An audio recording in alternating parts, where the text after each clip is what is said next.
Chapter 4. It had been arranged that Mrs. Arbuthnot and Mrs. Wilkins, traveling together, should arrive at San Salvatore on the evening of March 31st. The owner, who told them how to get there, appreciated their disinclination to begin their time in it on April 1st, and Lady Caroline and Mrs. Fisher, as yet unacquainted and therefore under no obligations to bore each other on the journey, for only towards the end would they find out by a process of sifting who they were to arrive on the morning of April 2nd. In this way everything would be got nicely ready for the two who seemed, in spite of the equality of the sharing, yet to have something about them of guests.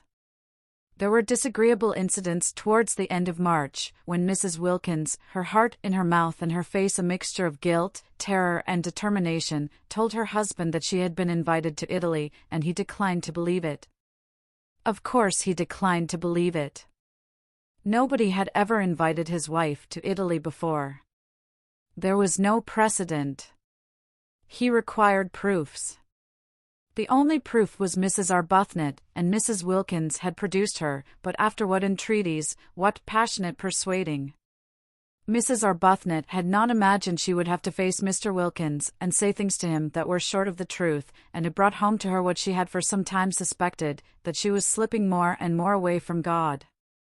Indeed, the whole of March was filled with unpleasant, anxious moments. It was an uneasy month. Mrs. Arbuthnot's conscience, made supersensitive by years of pampering, could not reconcile what she was doing with its own high standard of what was right. It gave her little peace. It nudged her at her prayers. It punctuated her entreaties for divine guidance with disconcerting questions, such as, "Are you not a hypocrite? Do you really mean that? Would you not, frankly, be disappointed if that prayer were granted?" The prolonged wet, raw weather was on the side too of her conscience, producing far more sickness than usual among the poor. They had bronchitis, they had fevers, there was no end to the distress. And here she was going off, spending precious money on going off, simply and solely to be happy. One woman being happy, and these piteous multitudes. She was unable to look the vicar in the face.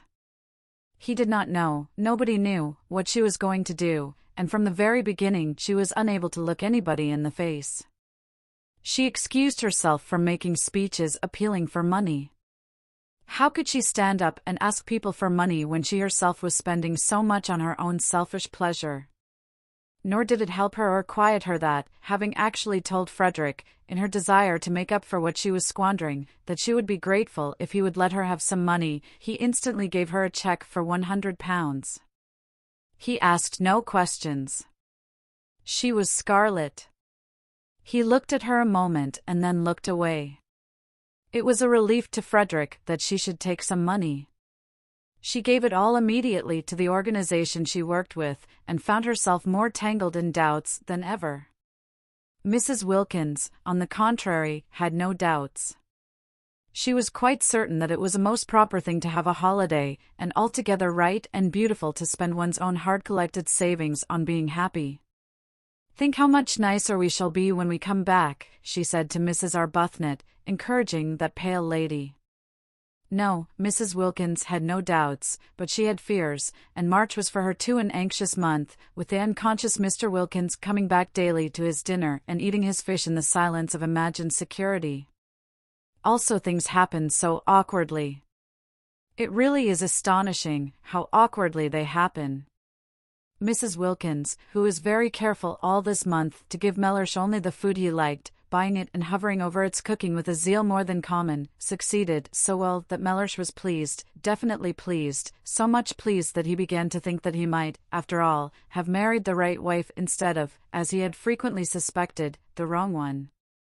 The result was that on the third Sunday in the month, Mrs. Wilkins had made up her trembling mind that on the fourth Sunday, there being 5 in that March and it being on the 5th of them that she and Mrs. Arbuthnot were to start, she would tell Mellersh of her invitation, on the third Sunday, then, after a very well-cooked lunch in which the Yorkshire pudding had melted in his mouth and the apricot tart had been so perfect that he ate it all, Mellersh, smoking his cigar by the brightly burning fire the while hail gusts banged on the window, said, "I am thinking of taking you to Italy for Easter." and paused for her astounded and grateful ecstasy. None came. The silence in the room, except for the hail hitting the windows and the gay roar of the fire, was complete.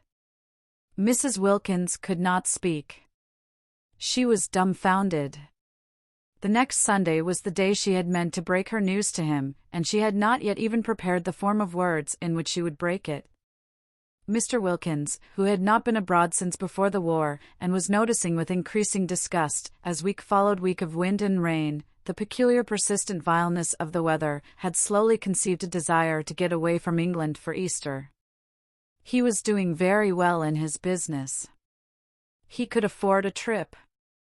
Switzerland was useless in April.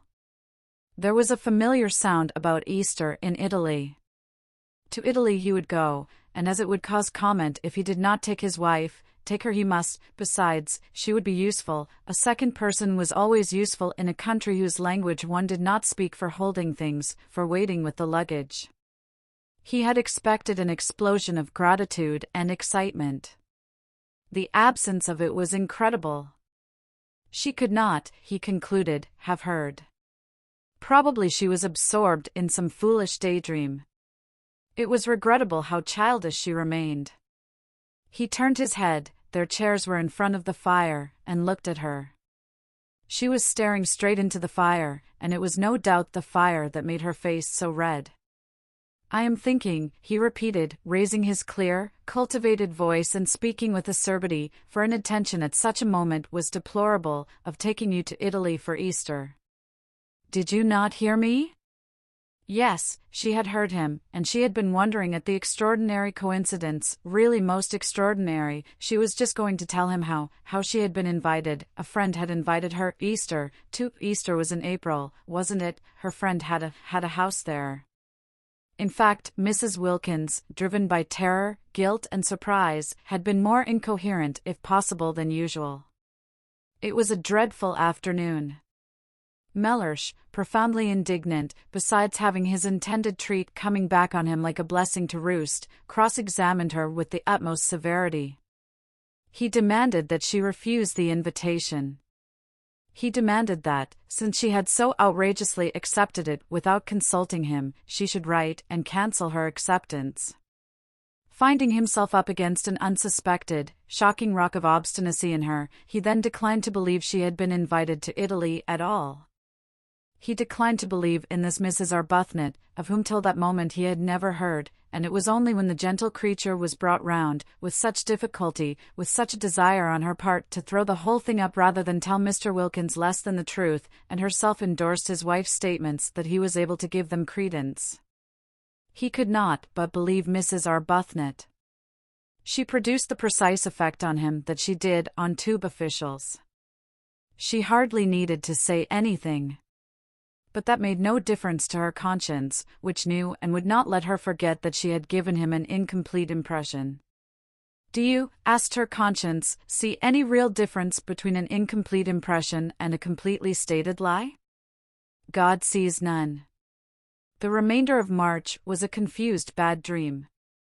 Both Mrs. Arbuthnot and Mrs. Wilkins were shattered, try as they would not to. Both felt extraordinarily guilty, and when on the morning of the 30th they did finally get off, there was no exhilaration about the departure, no holiday feeling at all.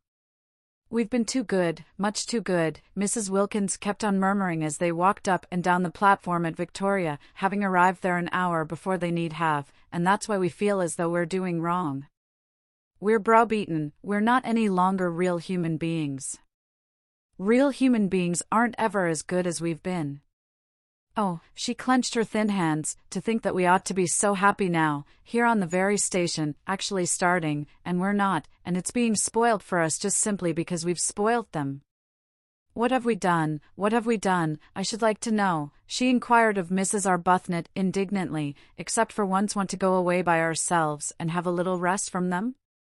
Mrs. Arbuthnot, patiently pacing, did not ask who she meant by them, because she knew. Mrs. Wilkins meant their husbands, persisting in her assumption that Frederick was as indignant as Mellersh over the departure of his wife, whereas Frederick did not even know his wife had gone. Mrs. Arbuthnot, always silent about him, had said nothing of this to Mrs. Wilkins. Frederick went too deep into her heart for her to talk about him. He was having an extra bout of work finishing another of those dreadful books, and had been away practically continually the last few weeks, and was away when she left. Why should she tell him beforehand? Sure as she so miserably was that he would have no objection to anything she did, she merely wrote him a note and put it on the hall table ready for him if and when he should come home. She said she was going for a month's holiday as she needed a rest and she had not had one for so long, and that Gladys, the efficient parlour-maid, had orders to see to his comforts. She did not say where she was going. There was no reason why she should. He would not be interested, he would not care. The day was wretched, blustering and wet, the crossing was atrocious, and they were very sick. But after having been very sick, just to arrive at Calais and not be sick was happiness, and it was there that the real splendor of what they were doing first began to warm their benumbed spirits. It got hold of Mrs. Wilkins first, and spread from her like a rose-colored flame over her pale companion. Mellersh at Calais, where they restored themselves with soles because of Mrs. Wilkins's desire to eat a sole Mellersh wasn't having. Mellersh at Calais had already begun to dwindle and seem less important. None of the French porters knew him, not a single official at Calais cared a fig for Mellersh.